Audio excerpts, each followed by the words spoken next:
Federal Drive is presented by GEHA, Government Employees Health Association, proudly providing health and dental benefits to federal employees and their families. Visit GEHA.com. Every presidential transition introduces uncertainty in investment markets. This time, the volatility generated by policy changes and DOGE has been even more dramatic.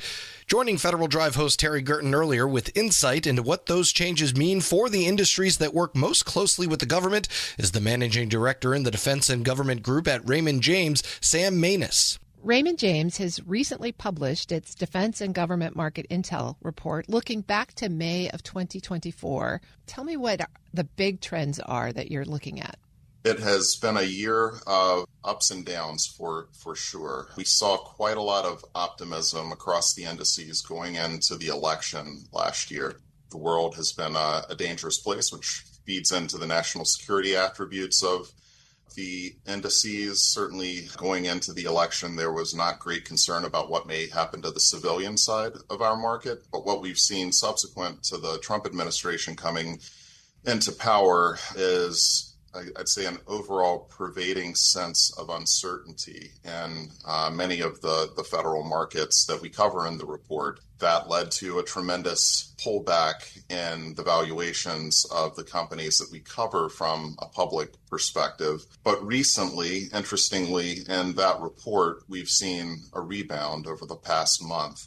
Much of that has to do with the overall understanding that perhaps the DOGE initiative may be waning, at least in its fervor, and secondarily, but importantly, with the current reconciliation bill, the so-called Big Beautiful Bill being passed in the House and likely to pass the Senate, there's a resurgence in optimism about the funding that is likely coming around the corner. So optimism going into the election, less optimism thereafter, and then a recent resurgence in positivity.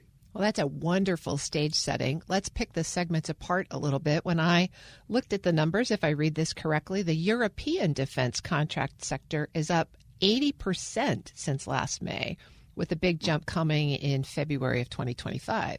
Would you care to explain what's driving that? That's interesting, Terry, because that's an index that kind of taxed differently than the others that I was largely referencing in my overview.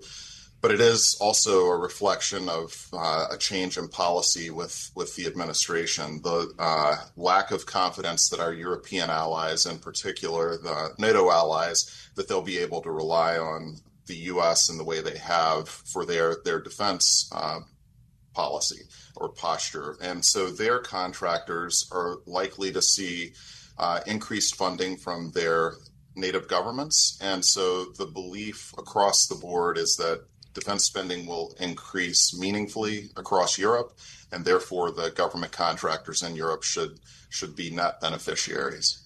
And then when we bring it back domestically, the U.S. defense sector really isn't doing too badly, up about 43%, right? That is correct. That index, while there was some pullback in relation to DOGE, as I mentioned, the view is that compared especially to government services, defense technology should do quite well under the Trump administration. And I think they would have done well under a Harris administration as well, whereas the pullback from DOGE has been very heavily felt in the services sector as opposed to defense technology. Again, as I alluded to earlier, the difficulties around the world, the call it nation-state challenge between the United States and China leads to bullishness for anything that is more meaningfully touching mission, and defense technology naturally does that. And as you mentioned, though, the pullback in services, that looks to me like it shows up in the engineering and consulting sector, down about 11.7%. Are you hearing from that sector that the reviews that are being commissioned by GSA of the consulting contract firms and some of the other contract terminations and stop payments are what's driving the change there? I would say the trending from DOGE is most proximately felt in the IT services realm. There are many consulting services firms there, but it's also felt, as you're noting, in the engineering and construction side. These businesses however, are more diversified. While they have large federal government presence, it's not all that they do, or even in the case of many of them, the majority of what they do. What's interesting here is the impact of the economic uncertainty brought on by the tariffs. And so really for this sector, I would say it's a double whammy of DOGE uncertainty and tariff uncertainty. Both of those have waned, however, in the last month. So hopefully better days are ahead for that cohort. I'm speaking with Sam Maness. He is the managing director in the Defense and Government Group at Raymond James. Well, markets hate uncertainty, so it's naturally going to be priced in there. Is that playing out in things like mergers and acquisitions in the defense space? Yes, something that I've taken to saying recently is that uncertainty is worse than bad news. If there is bad news, I'll pick a very specific, well-known case in the case of USAID. It's been devastating for the contractors and employees of that agency, but it's a known fact now what has happened. And so the businesses associated with that agency are able to plan accordingly, make difficult decisions, and try to move forward. What has been difficult for much of the rest of especially government services, as I've noted, as DOGE has been a bit of a sword of Damocles hanging over the heads of the entire sector. The threat that isn't presenting itself, we don't know exactly when the DOGE folks may show up, what the impact of them may be. And so the uncertainty can freeze activity. And you mentioned mergers and acquisitions, where I spend much of my time. And for buyers and certainly for sellers, the inability to project the future, which is what any buyer is looking for to have confidence to move forward with a merger or an acquisition, is tough right now in many regards. So there has been activity, but I would say, especially from a total deal value perspective, it is meaningfully down from what we have seen in recent years. We have seen a number of smaller, we would call them tuck-in deals, getting done, but the uncertainty has largely frozen the players in the market, both buyers and sellers, from moving forward.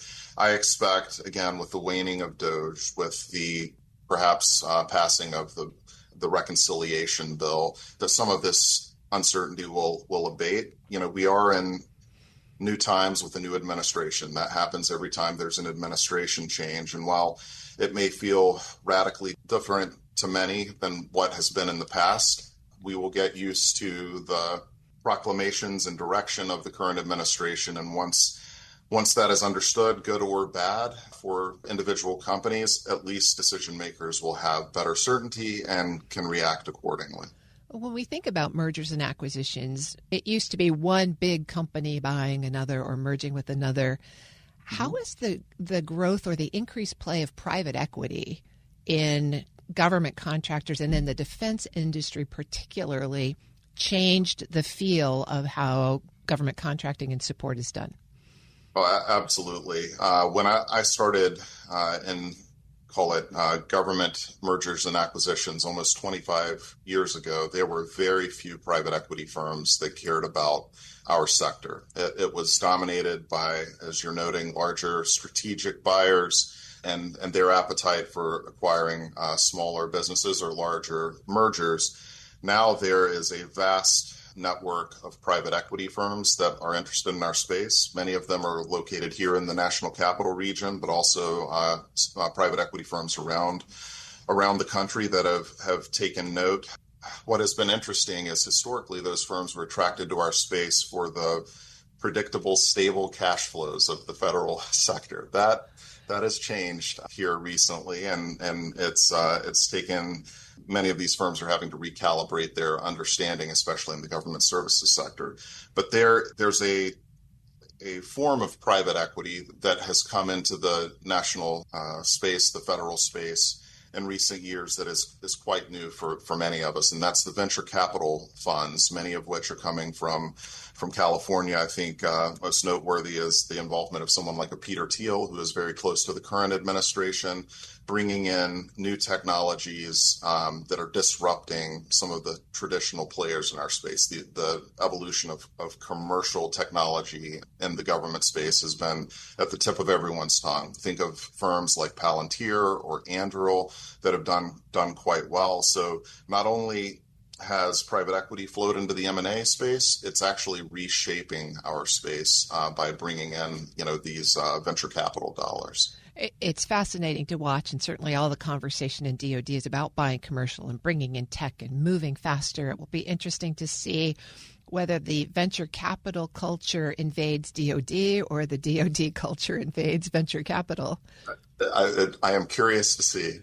Well, as you look forward to the next 12 months, what do you expect to happen in this market? So I do expect, especially from a mergers and acquisitions perspective, for there to be more activity, and I think it's because of the waning of this uncertainty that we've talked about. Again, change naturally leads to uncertainty until priorities become clear, until funding becomes clear, and we will all get used to the new way of operating for the new administration. So I expect that the winners and losers will be more pronounced or clear to the market. I think, again, I mentioned USAID, so it's easy to mention that again here as someone or an entity that's been a clear loser and anyone related to it. Who the winners are hasn't been as clear, perhaps, to date. But with the spending flowing from the reconciliation bill, with some of the year-end fallout dollars that are likely to come here, between now and September 30th, I think the winners under the new administration are going to be more pronounced. And so, again, dollars will follow the winners and abandon some of the losers in our sector. But I think there will be maybe a bit of a return to normalcy, if you will, from the relative chaos of the first few months of a new administration. I think a return to normalcy and a drop in uncertainty is something we all wish for. Indeed, absolutely. Sam Manus is a managing director in the Defense and Government Group at Raymond James.